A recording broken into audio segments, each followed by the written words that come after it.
If you're still jumping rope, I think you're wasting your time. You can do a whole lot better activities, like some mobility drills, where you're actually working on weight transfer, you're working on more balance, and you're gonna work better muscles than if you're just skipping rope. Furthermore, you can be in a real good groove of skipping rope. You find that rhythm, same thing with mobility drills. But what sometimes can happen is you get caught in a rut, you're like, stop, stop.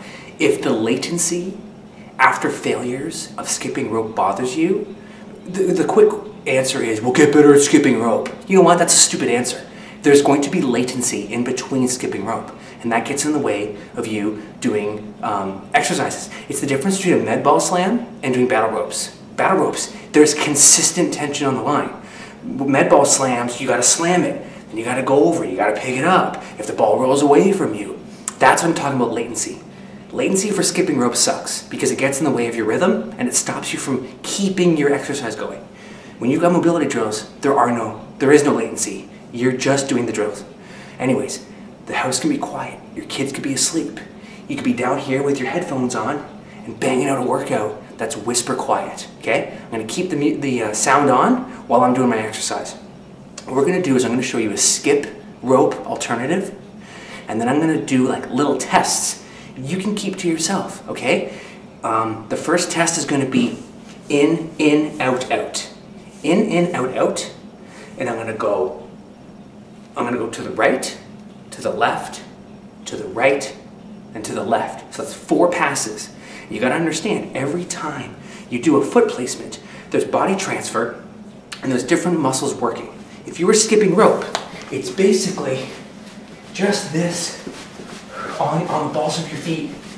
Okay, that's fine, but there's no transfer. You could be the best skip roper in the world, but suck at doing any feints because you never did body transfer.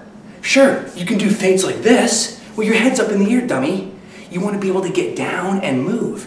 And mobility drills are your key to balancing your body out, doing weight transfer, and getting your system used to that move. Remember, it takes thousands and millions of repetition for motor patterns to get really grooved.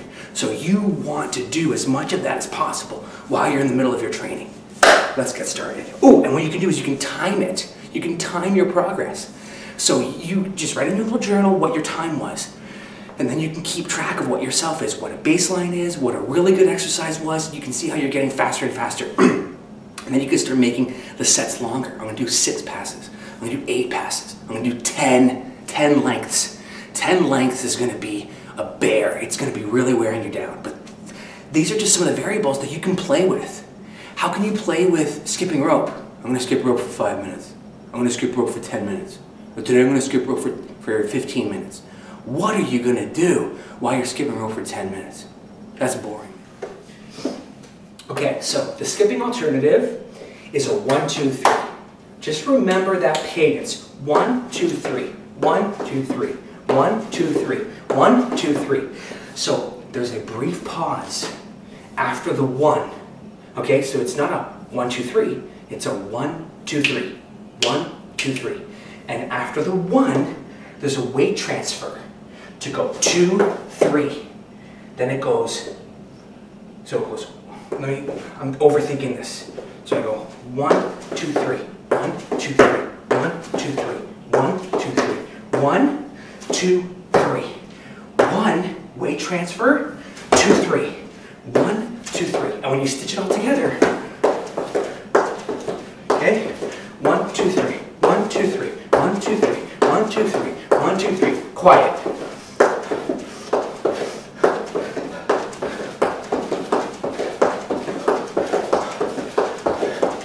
Backwards.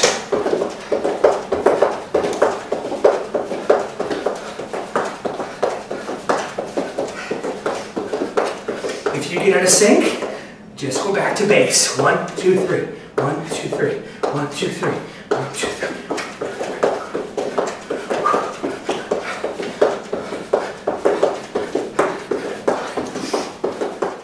We can see the ladder is pulled pretty tight and square.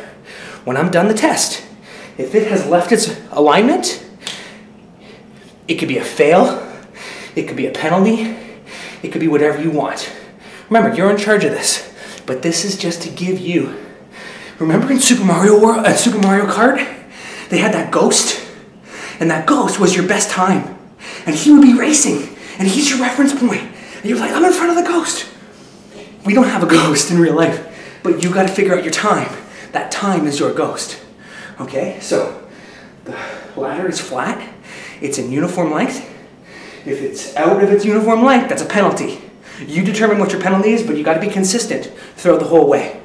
And anytime you write your times, it's got to be accordingly. A step could be a half a second penalty, just for starters. Okay, that's a lot. So it's going to focus you to have good foot placement. Why? Because you don't want sloppy feet. You want crisp feet. Here we go. 6 boxes.